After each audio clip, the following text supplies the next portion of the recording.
Welcome back to the Art of Suffering podcast with Dalton Darnell. Today we got Josh.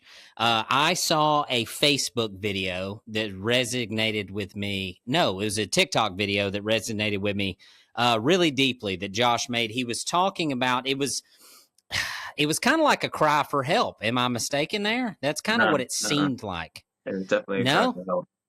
Yeah, it seemed like he was talking about being on fire for the King, and so it got my brain churning, dude. I'm talking about my mind was just absolutely consumed with this. So, Josh, let's pause that there. That's how I saw Josh. I asked him to come on. Let's talk a little bit about kind of where you're from, how old are you, that sort of thing. Yeah, no problem. Well, my name is Josh Proto. I'm originally from Connecticut, but I live in Central Florida. I lived here for about over 10 years now at this point. Yeah, 2012 is when I moved down here. Got a beautiful family, got a wife and kids. Been married for almost 10 years, and 2 boys, 7 and 4.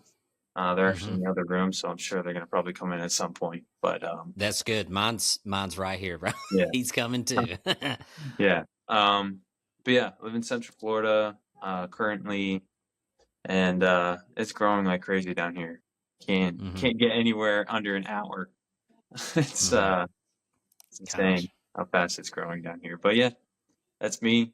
And yeah, I don't know what else you want to know. So.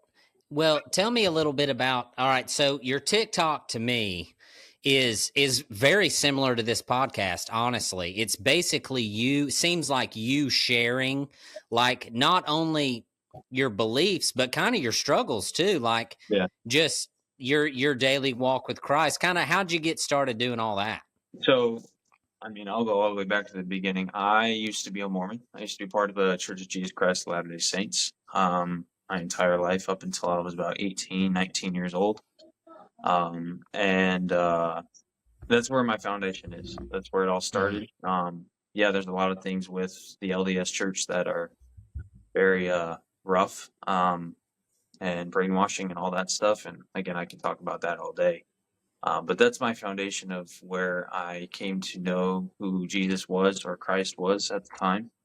And it wasn't until I was probably 25. Oh yeah, I'm 33, by the way. I mean, I don't think I answered that question, but so the I was about 25, and I didn't have a really good relationship with my dad. My parents got divorced when I was 14 years old. And in the Mormon church, family is everything. And that's when I really started losing my faith in that whole religion, and where my whole identity was just starting to fall apart. High school was pretty rough. I was going through a lot. Through most of my life, I was verbally, mentally abused, physically abused, and so there's a lot of hardship through that. If you want to go that deep with this, we'll go as deep as you want to, man. Yeah, I'm just let her rip. That's one thing about me, is if you get to know me, I'm an open book. I've got no shame in that anymore of who I am as a person, and it just makes my testimony stronger. So I was suicidal from 6th grade up until about maybe I was like 21. I never because of the abuse, or was this? I had no friends. I'm the only boy in my family. I grew up with 6 women in my house, and my dad wasn't around a lot. He worked a ton, and when he came home, he really didn't hang out with us, do a lot of things with us. Just sat in front of the TV, and that's it. You know what I mean? So, and so I didn't really have a good relationship with him, especially after my parents got divorced, and we didn't really fall away from everything, but just how everything happened, the manipulation from my mom and from other people in my life to kind of make it seem like he was a horrible person, was kind of it was a big red flag for me. So I was about 25, maybe 26 years old, and I had this coming to Jesus moment where something told me, and again, I've had the Holy Spirit my whole life. I got baptized in the Mormon church when I was like 8. I haven't been Mm-hmm. baptized since. But I've always had the Holy Spirit, and it just became a little bit stronger that day. And the Holy Spirit told me to call my dad on Father's Day and forgive him. Hmm. Forgive him for everything that happened in our lives, and just kind of start that kindling again. Mm-hmm. And then, so that happened then, and then our relationship grew from there. We didn't get like super, super close, but we were close enough that when when he called, he um, had always wanted to know what was going on, everything like that. And I'm talking in the past tense because he actually passed away in 2030, 10 days before Christmas. And Gosh. yeah, of December 15th of 23. So since that point, I've kind of had to rely on not only that, but my relationship with Jesus.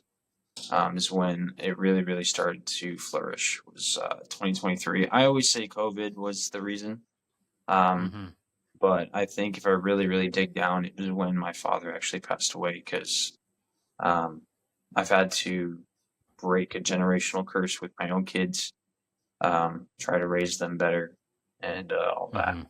So that's Mm. when it really, really started to flourish. And over the past year, year and a half, it's been getting better. But yeah, that's a So little when bit. you say it's been getting better, you're talking about your relationship with Christ?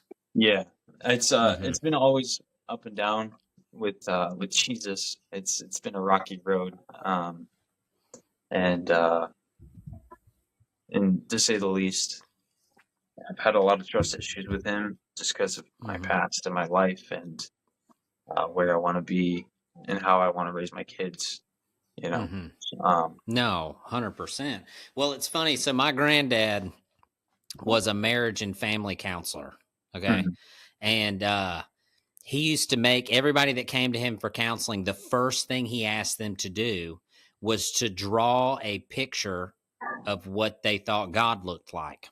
mhm, And it was for him to get this uh this picture of what's in their brain of who God is. You know what I mean?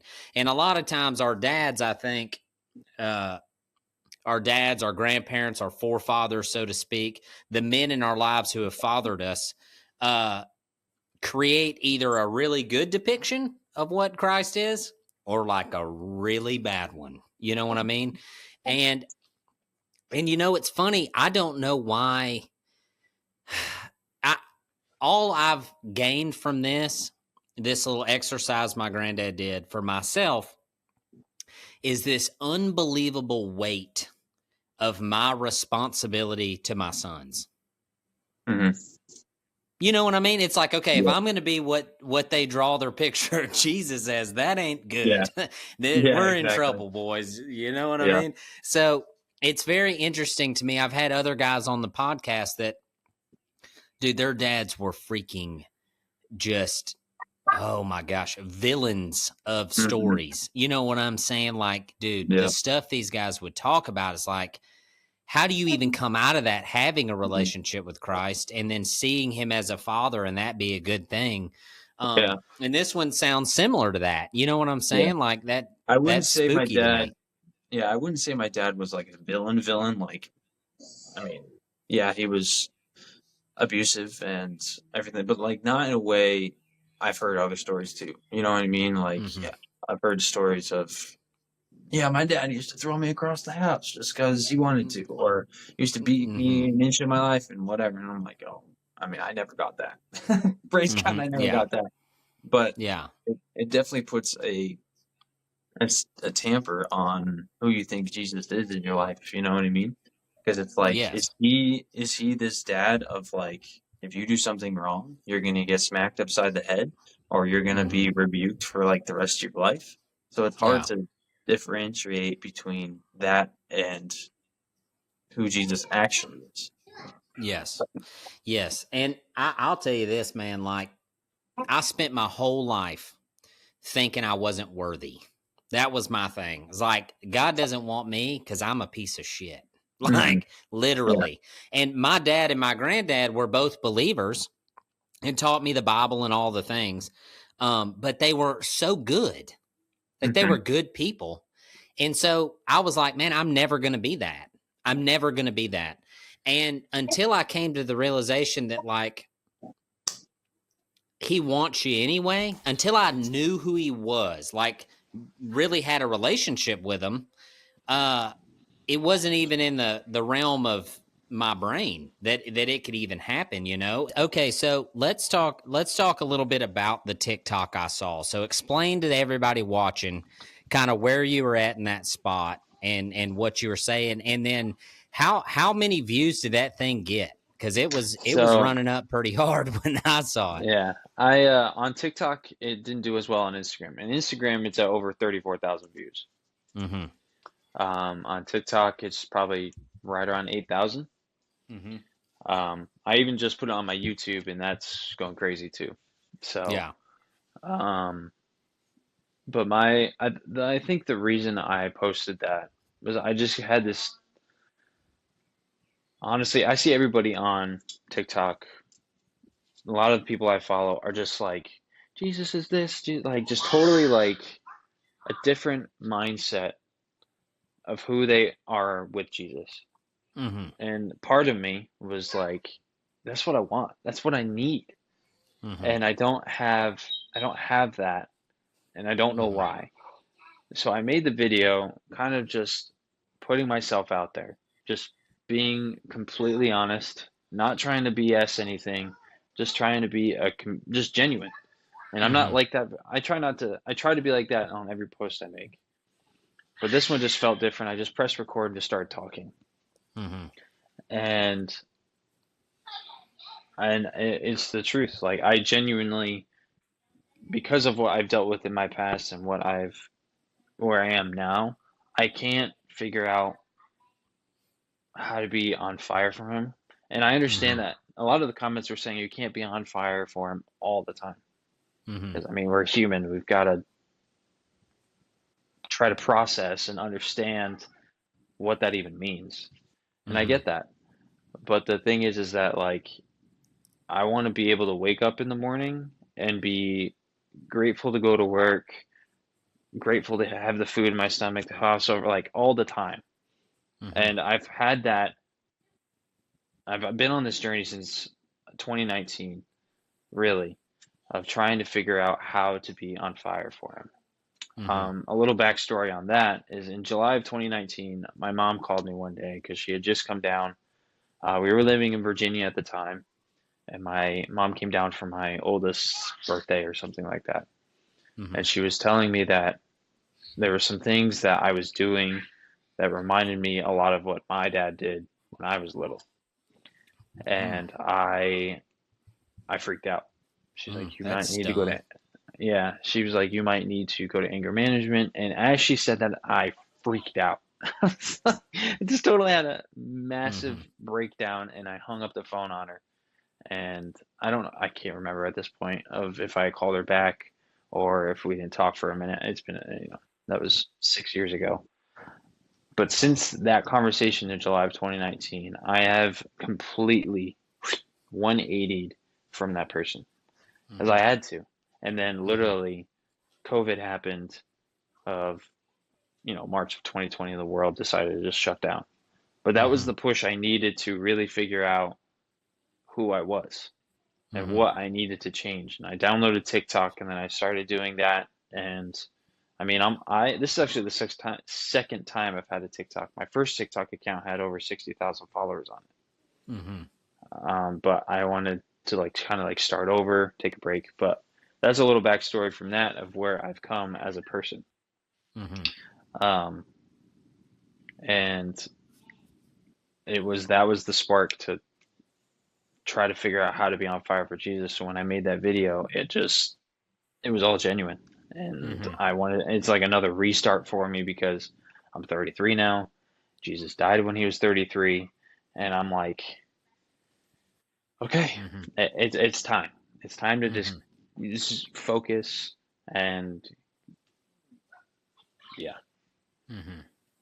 So I've been thinking about this a lot, and I think what you see on the internet, as far as like, you'll see a lot of young people, and you can go to any college campus, okay, and find a bunch of 18-year-olds that have joined the youth group, and they're going to stand on the rooftop and they're going to scream about Jesus. Okay. And what most 18-year-olds, and I'm not going to say all 18-year-olds, most 21-year-olds, most young people have not experienced in their life is true and terrible suffering. Mm-hmm. Right? They have not found what I call the end of themselves. So that conversation you had in 2019 is what I would call finding the end of yourself. You're at the end of your own human manly strength. You're really freaking pissed about everything. Like, if I'm guessing right, you had about a 1-year-old at the time, right? You probably been married about what, 3-4 years, and you got you a 1-year-old, and you ain't got a damn thing figured out, and you're awful pissed about life, and you've come to the point to where you're like, I am not enough. Yep. Right? So what 18 to 25-year-olds usually don't have is this perspective, right? They know that God is good. Somebody's told them that God is good, and they want to proclaim this from the rooftops. And hey, dude, get after it. Good job. But what you find with older people, more seasoned believers, is a level of endurance and suffering that has been walked through, that in what you don't want to do as an older guy, in my opinion, is shit on the 18-year-old. You don't want to go, well, you ain't suffered yet, so shut up. That's not what you want to do. You let them holler about Jesus. You do, hey, buddy, I'm glad you're fired up. You keep that, that ferociousness when the enemy comes to you, because he's coming. And the fight that you're going to be in is going to take you to the end of yourself, and you're going to have to find another gear, okay? And so once you've gone through all of these gears, once you're our age and you're a little down the road, you got some kids, you've actually been tired. This is very important. Like, when anyone that doesn't have a child says they're tired, I chuckle in my brain to myself. Like, you know nothing of what you speak. You know what I'm saying? Yeah. And so once you get to this spot, and this is the fine line for me, is you have to maintain this level of trust and dependence and love for Christ that allows you as a man and me as a man to walk into the world and still love people. Everybody's met that old Christian that's just a total a-hole, right? That dude is burn up, okay? You still want to be able to love people, but it doesn't look the same, because the guy that just comes out of basic training is like, let's go to war. The guy that's been to war is like, I'll go if I need to. Yeah. And that's the guy who can actually handle it, right? And these are the people that the young people need. They need the guy that has been to war with Christ, has towed the freaking line, has gone the places that Christ has asked him to go, and knows what it's like to battle the enemy for his family, for his friends, for his children, right? And that, to me, looks different. A seasoned believer, a salty one, looks far different than the new guy. And I don't have a problem at all with a believer that has just come to know the King and wants to proclaim this. And I've had lots of younger believers on here, and their perspectives are good to have. They're fresh and new and all of the things. But what they have not done is walk into battle yet. And that's okay. But they're gonna. And that's where people like me and you come in. that aren't quite as frivolous or fired up, right? We're not as like excited. And the reason why we're not excited, in my opinion, at least the reason why I'm not, is because understanding what the King is going to ask us to do as men to its fullest extent is to know that the suffering's coming. So when you're reading about when Christ is having his conversations with the king before he goes to get crucified. That's what we're getting called to do for our wives. That's Yeah. what we're getting called to do for our children, is like, I am going to take everything that my flesh desires, okay? What my flesh wants, I'm going to take that and I'm going to set it on the altar and I'm going to do what he tells me to do for my family. Right. And then if I do this, my children have a pretty good depiction of what Christ has for them in life, you know? If I don't, I'm just another selfish asshole dad that didn't take care of his kids. Right. And that's really your two options as a dad. It's like Christ's way, my way. Your way leads to children like me and you who are hurt and broken and have to find the king. And that's going to happen for a lot of people listening, or has happened to a lot of people listening. Yep. But to me, man, like when I was watching you in that video, it was like literally I was watching myself. I was like, I understand exactly how that dude feels. And I think that he's just matured past that point. Yeah. To a certain degree. You know what I mean? Yeah, I get what you're saying, and that it totally makes sense. And I mean, I read my Bible today, and I'm starting to read Proverbs just to gain a little bit of wisdom, and it just felt a little bit different since I've kind of come clean about it all. But at the same time, it felt the same. Felt like I was just reading it because just to make a little check mark. Yep, read the Bible today. Cool. Let's keep going on with the day. And I don't want to do that anymore. You know, I don't want to make it seem like I said in the video, like it's an assignment at school.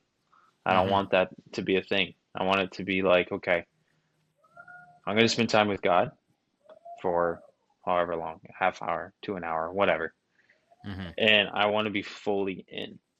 I want to be fully into what he's trying to talk to me about, what kind of wisdom he's trying to tell me about for my family, friends, whoever.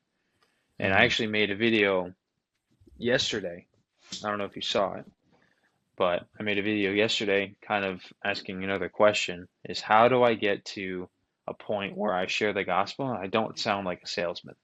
I did watch that video. And I did. Yeah. And I was talking to my mom about it, and she was like, that is probably one of the most profound questions ever. And because it's true, like you're trying to spread the gospel, but at the same time, you feel like you're selling Jesus, and that shouldn't be a thing. You should be talking to people so genuinely and so open that it just comes out natural. Yep. Instead of you're trying to sell a car or sell something. You're not trying to sell the gospel to anybody. You're just trying to tell people, but it comes off in a way of like, this is what Jesus did for me. Here's how he can help you. Here's my sales pitch. It's like, no, that shouldn't be a thing. So it's so that was my question, is just like, yeah, I can come on here and talk about my testimony and have somebody possibly reach out to me like, hey, I saw the video, I saw the podcast you're on, and it meant a lot to me, whatever. But to me, that feels like I just pitched something. And I don't know how to get over that. And I feel like that's the next stage of maturing with Christ, is to get to a point where it's not getting people in the door for church. It's more of getting people in the door for heaven. The kingdom. Yeah. I have two things for that. So first part, let's talk about the Bible thing. So I've felt very like I would read whole like books of the Bible and like nothing. It's like I wasn't even like, what am I even doing here? You know? Yep. And I'll take you to, so I've trained a lot of horses. Okay. And it's what we do. My company that I own sells ranch ropes. That's what we do. A lot of cowboys will be listening to this, whether you knew that or not. That's kind of what I do. I saw some of your videos. I thought you lived in Montana, but then I was like, yeah, he's from Alabama. No, yeah, roll Tide. No, I got a clinic coming in Montana.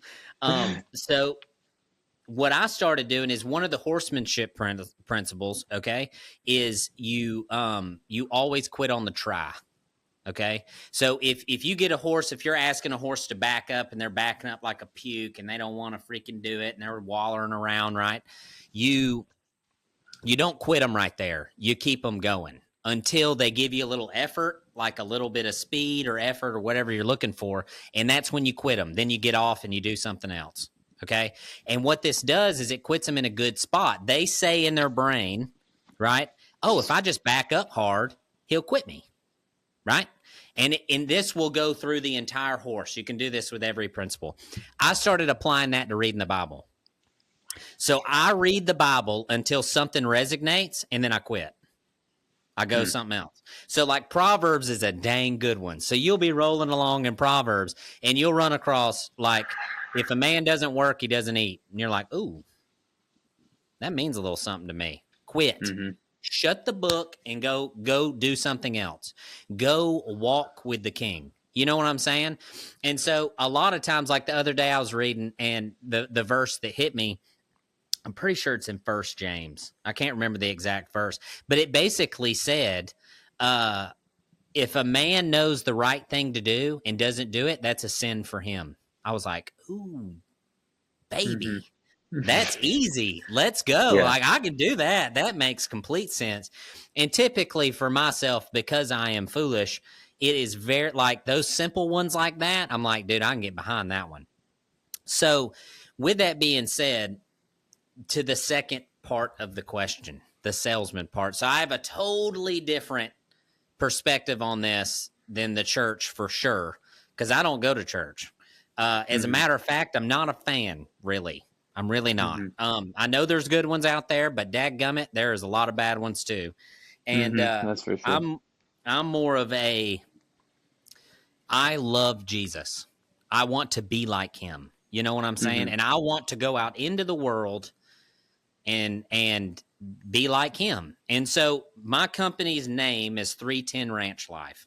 That 310 represents Philippians 3:10, and Philippians 3:10 gives us our purpose. It says, for our determined purpose is to come to know the King, share in his sufferings in order to be transformed into his likeness. So basically, we need to know God, we need to suffer for him, share in his sufferings to be like him. So my philosophy when it comes to that stuff, what you're talking about, is if I live my life like Christ, if I love people the way he loved people, that's how they experience him. That's how my children experience him. That's how the people that work for me and with me, that's how they experience Christ. And you just become this illumination of what he says to be over the course of your life and suffering. Now, the questions are going to come in where people are like, hey, man, why are you the way that you are? You know?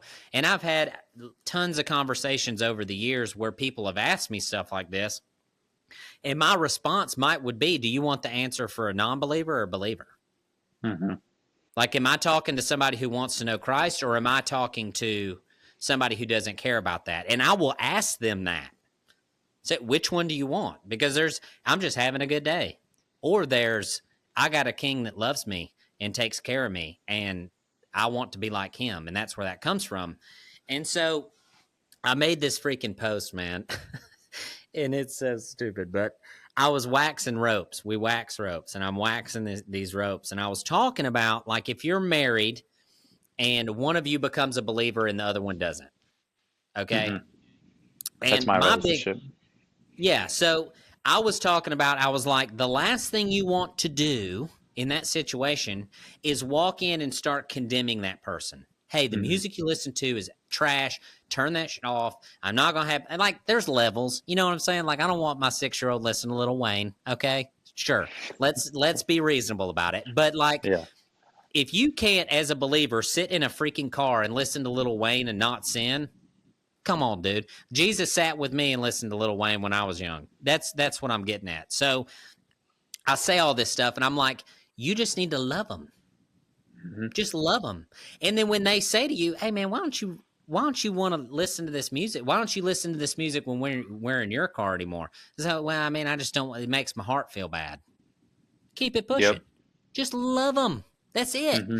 And so, like, the conversations that come up in my life about Christ typically sound like somebody asking me about how I handle a situation.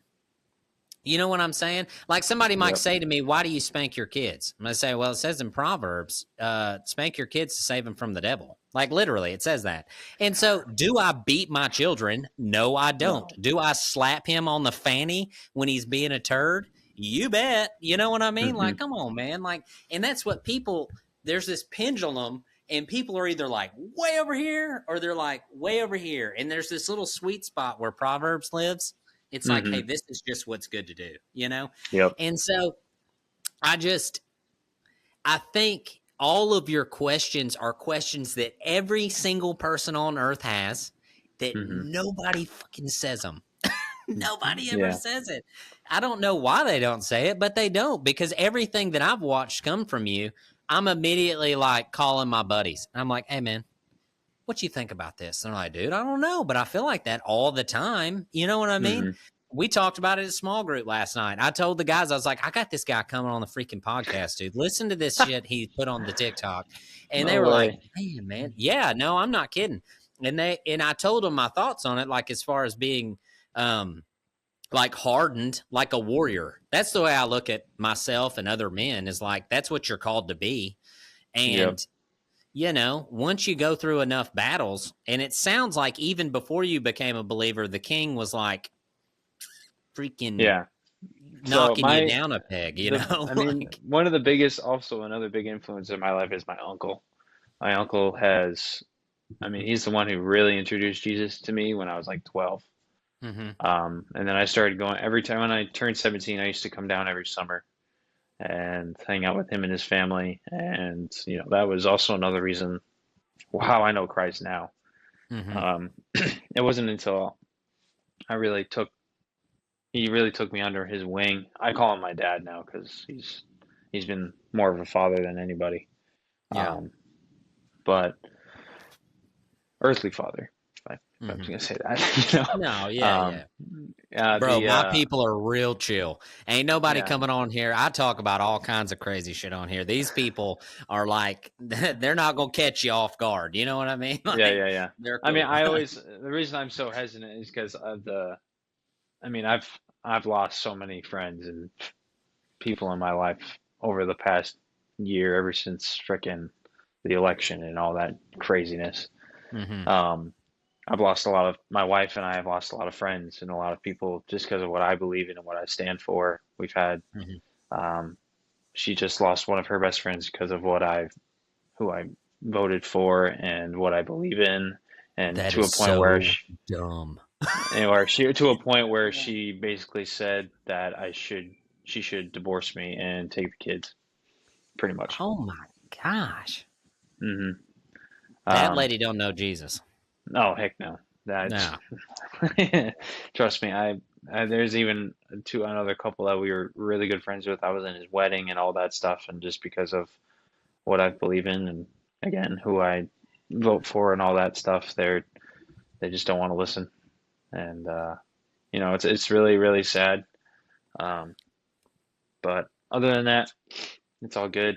But that's why I'm like trying to just I mean, I don't know your audience or anything like that, so that's why I'm like, okay. But you're saying that, I'm like, oh, sick. All right, I'm an open book now. Let's go. No, none of that. I'm telling you, dude. And like, I am sure that I don't know who and that's the funny thing. I have people from all over the place, all walks of life, message me and email me about this thing. And I would assume that a lot of them would be Cowboys, and they're not. So they might have voted blue or red or purple, and I don't give a dang, dude. You hear me? Same. That don't matter. Jesus loves them both.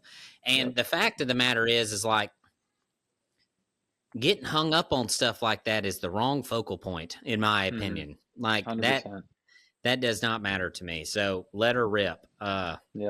While we might disagree on who we want controlling gas prices, I don't care.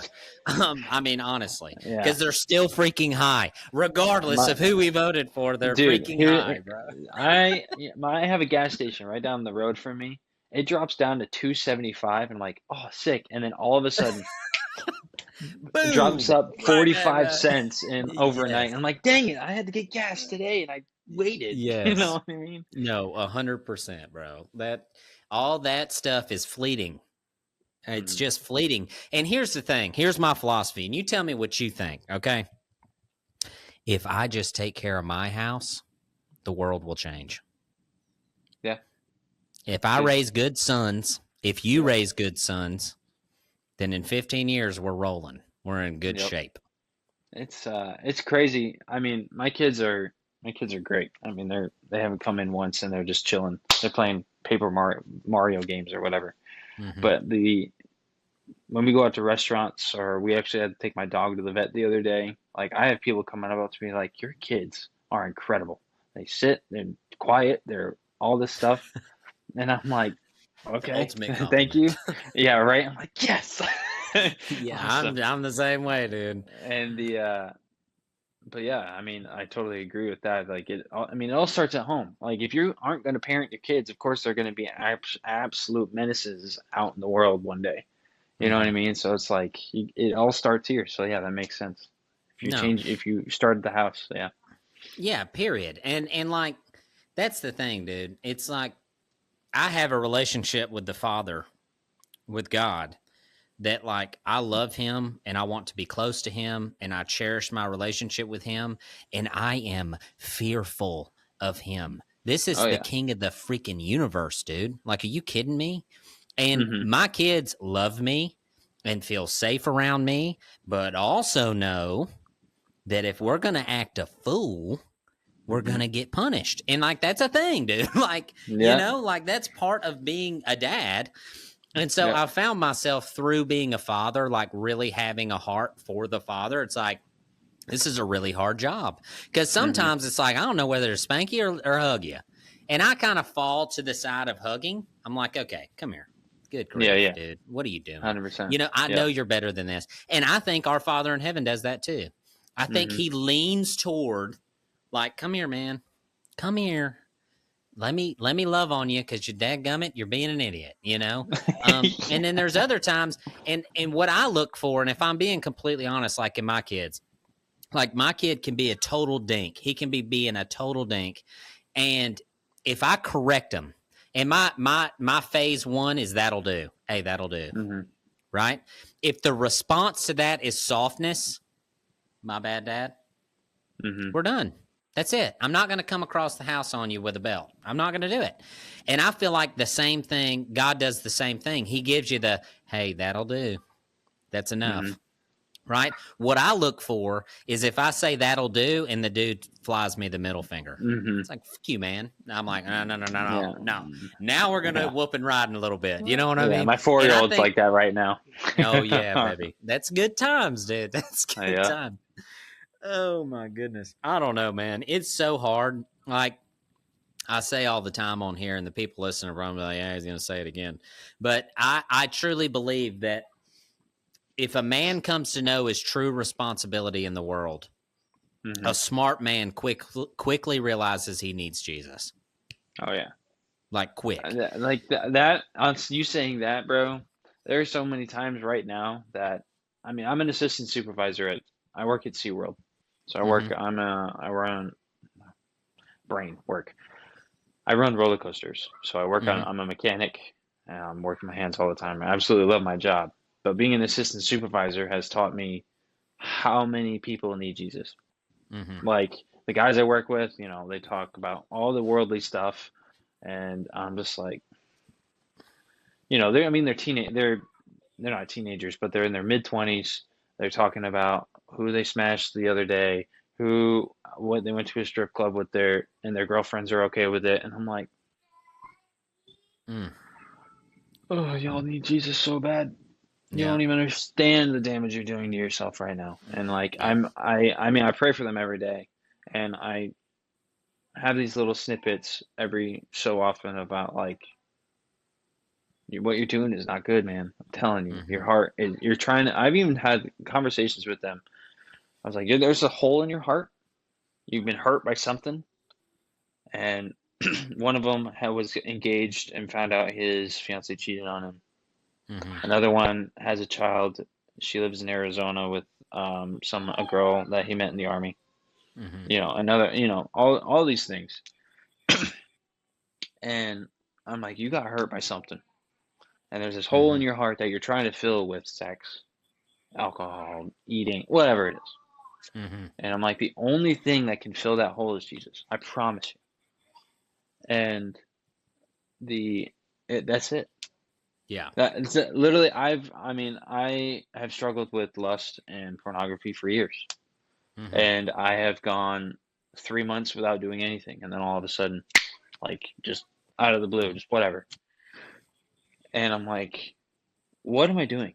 Like, how do I'm on fire for Jesus, and then all of a sudden I'm like, hey, I'm gonna go over there. You know what I mean? Yep. It doesn't make any sense. I think one of the best stories I hear is Paul.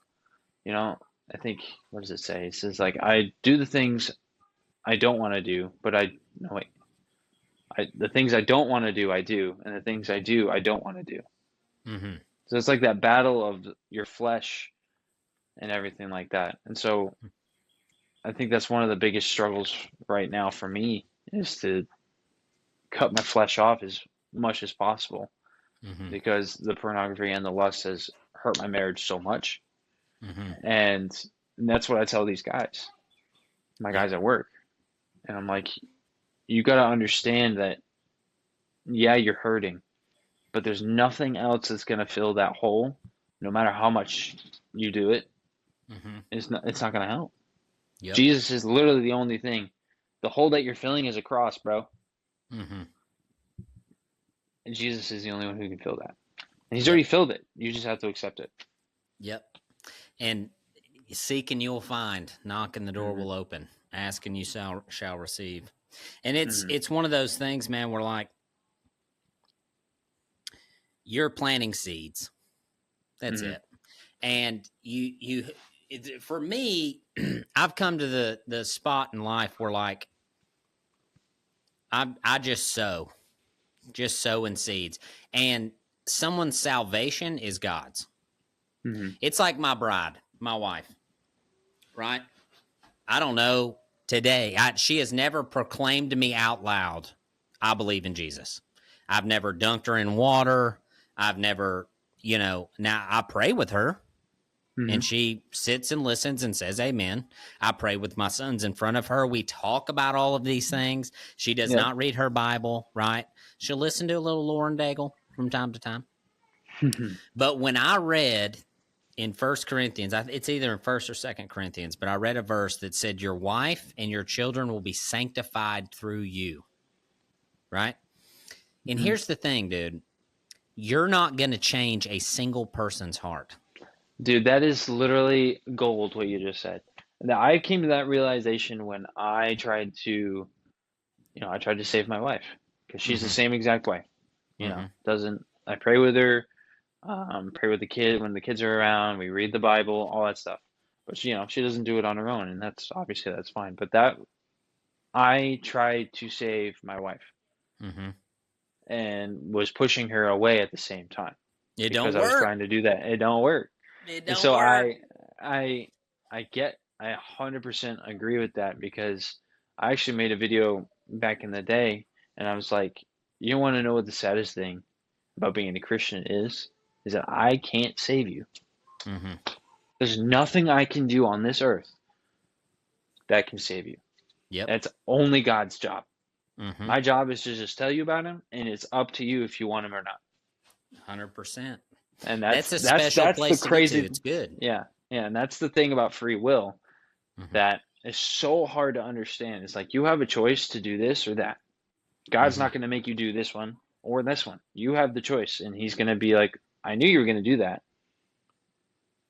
but you still chose it. Yep.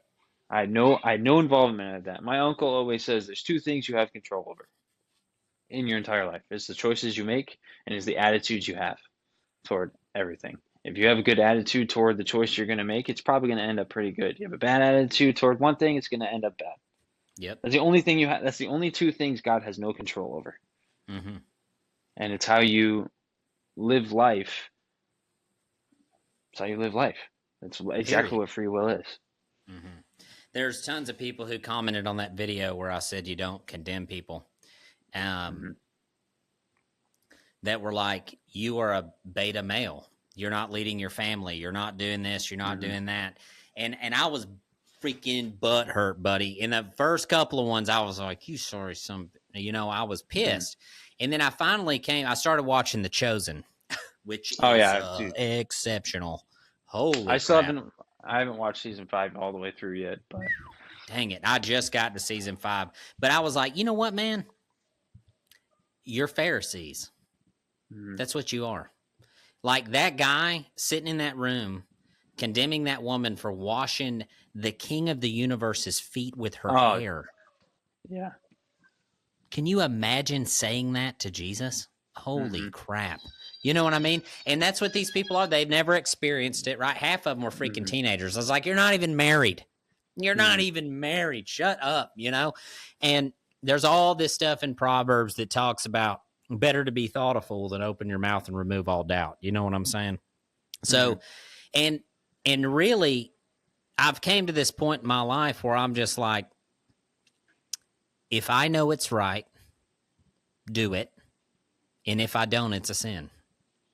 Right. And that is simple. And loving people at its essence is pretty freaking easy. Regardless of what they are, gay, straight, had an abortion, believes in all the things, all these things that people hate each other over. That's not how hearts are changed. You telling somebody that they're wrong, it's not a thing. It's not a thing, right? And I believe condemnation, right? I was talking about this with my mom today. Condemning somebody, that is held for me. If I'm going to condemn a guy, I need to have two things, right? They need to have Jesus, one, and two, I need to have a relationship with them. If I'm going to go to a guy and say, hey, man, you're fucking up right here. We're missing it right here. If they don't have those two things, you just push them up. They're gone. Yep. That's it.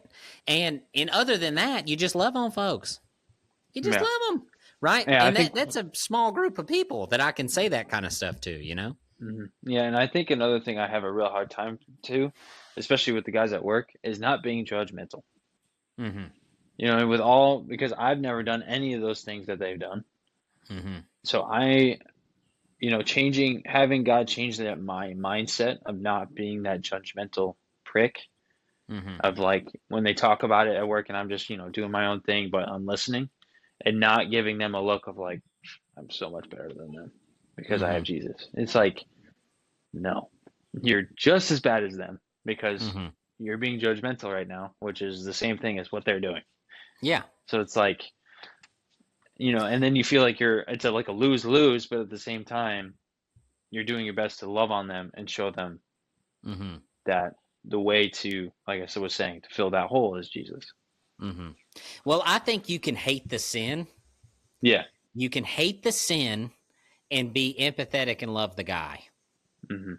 You can be heartbroken for that guy. Dude, I am heartbroken that you don't know the King. You will. You're going to have an opportunity to, just because of proximity to me. When you find the end of yourself, you're going to say, man, Josh, what do you got that I don't got? You know what I mean? But and then like if you watch Jesus, and this is what's crazy. Jesus didn't run around shitting on believers or non-believers. He shat upon believers, the Pharisees, okay? The people that were supposed to know God the most. That's the people he condemned. That's the people he's like, you pit of vipers. You know what I mean? It wasn't the lady at the well who had 5 husbands or whatever. That's not who he was out there freaking ripping a new one. It was the guys who were saying we know God the best, but they didn't, And so because you don't change a heart that way. You don't go Nope. around screaming from the rooftop, if you're gay, you're burning in hell, and find anybody wanting to know who Jesus is. Like, what the Yep. heck? You can't do that. You know what I mean? Like, that's not how that works. And no different than the guy standing behind the pulpit saying, if you don't give me 10% of your income, you're going to burn in hell for all eternity. That dude's a jerk too. What's wrong with him? So all of these things, to me, that's the battleground, right? Like, if I'm going to stand up and get my whip and go to whipping livestock out of the square, that's what it's going to be about. Not about the guy who freaking decided when he was 12 that he liked dudes. Like, that dude just needs Jesus like I do. Like that. Yep. That don't make no sense to me. You just love that guy and say, hey, man, I don't agree with what you do, but I don't agree with a lot of other things. We're not going to make that the pivot point, whether I love you or not, because of your sin or whatever. Like, good grief, man. And I think the mindset has to change from like this, because I know the way, I'm going to force you into it, to I know the way, I'm just going to love you. Yeah. That's what I had to do with my wife, 100%. 100%. And Paul, in Paul's letters, everybody bring up Paul's letters. Freaking Paul. Paul says, who's Paul writing to? Other non-believers. Well, he's writing to believers. He's writing to churches. He's telling the churches what to do. You know what I mean?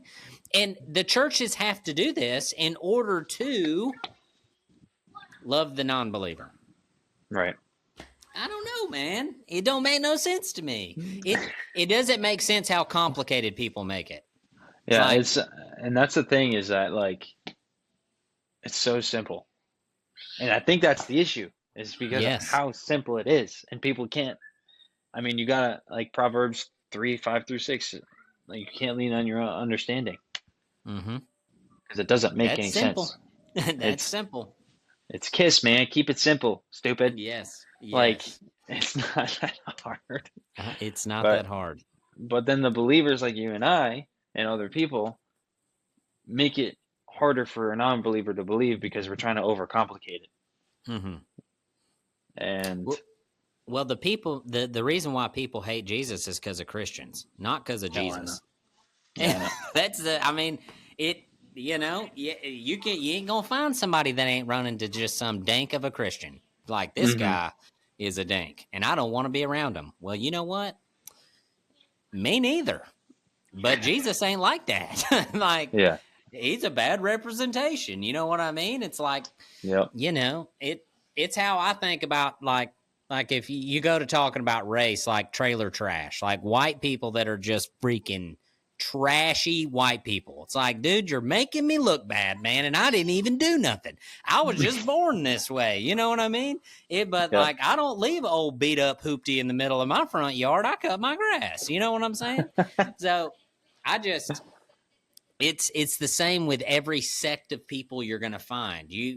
And everybody bases their opinion off this small little group of people that they've met and they've been around, and they're like, I hate those people, so God hates me. And it's like, man, I wish you wouldn't have been around those people and you'd come to my small group, you know? Right. I don't know, man. It's tough. It's tough. Is your so your wife tolerates the praying pretty good and all that stuff? Yeah, she sounds she's a little just bit like my wife. I mean, she grew up Catholic. Her grandma was Catholic, and she went to masses and confirmations, all that stuff all the time when she was younger. So she has some foundation. It's pretty rocky right now. But I mean, she's definitely a lot more receptive than she used to be. Yeah. Which is what I've been praying. Yeah, which I've been praying for a long time. And I know there was a time where I asked her if she would ever accept Jesus into her life, and she said yes, but I think she said yes just to make sure I was happy. Because of what I was. You good, dog? What you doing? You crazy mutt.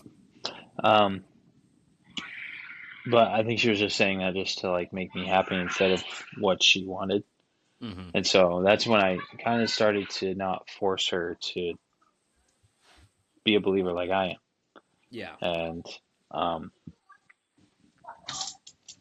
you good? Go. Go. All right. But yeah, it is what it is, and yeah, she's comfortable around it. You know, I usually play Christian music when I'm in the car with the kids, and usually she's with us, so she just has nothing against it. She was jamming out to some music the other day, Christian music the other day. So I was like, that's a sign, buddy. Yeah, I so promise you. That's the king working. You just keep doing what you're doing. And I'm going to keep doing what I'm doing. Mm-hmm. And as long as he remains faithful, which he will, they will find it. And it's the way, dude. Your sons will be freaking units. Mm-hmm. Like warriors. Yeah. And that's what we're hunting. Have you ever read the book Fathered by God by John Eldredge? Mm-hmm. You should read that book. Yeah, I'll look it up. It's freaking vicious. Like, it's good stuff. It is good stuff. And as far as like, it'll tell you a lot about you. I read it. I asked my granddad while he was born. This had been 6 years ago or 7 years ago. And I said, number one book for being a dad, right? We're talking about a Christian counselor for 40 years. I mean, like, he's read them all. And he didn't even hesitate. He's like, Fathered by God by John Eldredge. I was like, you bet. So I read it before Wiley was born, and it walks you through the stages of manhood. So, like, for yourself, you're going to be like, dang it, dude, it'll tell you a lot about you. But when it comes to your kids and, like, what they need in certain, like, what you needed and you didn't get, it gives you, like, a blueprint for that. It's like a map. It's really cool. It's a really, really good read. But that's awesome, man. Well, what do you got coming up? So you got a podcast tomorrow. What podcast is that? It's a guy on Rumble. I forget what the name is. Mm-hmm. He reached out to me after seeing my video, and he was like, it's a Zoom. It'll be like a Zoom call. Apparently, he's got like a studio. I think he's almost got 100,000 followers or something like that. Oh shoot, that's a big one. Yeah, man. Yeah. He says he has like 9,000 active listeners. And stuff like that. So I'm like, no pressure. Okay. That's awesome. Well, good, man. That'll be fun. Yeah, I'm excited and nervous at the same time. But it'll be good. And I'm trying to start my own podcast. Just trying to figure it out. I mean, I've already got the setup. So freaking do it, man. It sucks. It's a lot of work. Yeah, I've heard. It's a lot of work. It's a lot of work. Just do it. I have begged God to let me quit this thing. And he's like, nope, you're going to keep going. I fought him for about 5 years. For about 5 years, he was like, because we've been doing the social media thing with the roping and the ropes and all the stuff for 8-9 years now, and and my best friend Daryl's been like, you got to do a podcast. I'm like, I ain't doing a freaking I ain't got nothing to talk about. And finally, God just put it on my heart and was like, hey, man, you need to do this, and I'm asking you to do it, dadgummit. And so I quit flying the middle finger and was like, okay, Lord. And the enemy has been eating my freaking lunch since I started this thing. I'm not kidding, dude. It is brutal. So prepare your mind, because as soon as you start, the enemy's going to be like, no, we can't have this. And I'm talking about my life, like my walk with Christ has changed so much in the last year because of this thing. Because once you sit down and you say it into this freaking microphone and you put it on the YouTube, you freaking said it, man. Like, you said it, and now you got to do it, And so it holds me accountable like nothing I've ever done before. Brutal, but good. Yeah. It's a good suffering. Do it. Freaking just pick a name and let her rip. Yeah, I've already come up with a name that I think would do pretty well. Let's hear it. What we got? It's Get Off Your Chest. Oh yeah. Hey, that's you to a T though. That's I mean, that's what your videos feel like. That's Get It Off Your Chest podcast. That's awesome, man. Well, good, guys. Maybe as soon as he gets it up and running, I'll let y'all know. Y'all can jump on, give him a listen. Because I'm sure it will be right in line with what we got going on here. Because that's basically what this is. It's like it's my life. It'll be like therapy for me. So I'll just put it on YouTube, and that'll be my therapy instead of just paying hundreds of dollars to go see a therapist. That's right. That's right. Oh man, that's awesome. Well, Josh, man, thank you so much for coming on. I enjoyed the visit. I'm going to save your number actually right now, so you can spell your last name for me. How do you say your last name again? Proto. That's a cool last name. You should have been like a freaking baseball player or something. My nickname. Well, I inherited it from my older sister, but my nickname in high school is Frodo. That's tough. How tall are you? 5'6". Me too, dude. Hey, dynamite comes in small packages, baby. Let's go. Yeah. How do you spell Proto? It's Proteau. EAU. Okay. Hey, he just spelled it for you. Go follow him on TikTok. It's freaking great stuff. Instagram as well. Is it Josh Proto as well? Yeah. Okay. Same on YouTube as well. Perfect. Go give him a follow. I'm gonna go follow you on YouTube right now, actually. Yeah, since I posted that video, my subscribers went from like 27 to whatever it is now. So. Oh, let's go look. Oh yeah, we got 50 new subscribers. That's what I'm talking about. That's awesome. Oh man. All right, guys. As always, thank you so much for listening. If you need me, Dalton at 3 let's try that again. Dalton at 310edu.com is my email address. Please send me an email. You can find all my my contact information over at 310edu.com. Josh, again, thanks, man. Thanks for having me, man. This was awesome. Yeah, no problem, brother. It was great. See ya.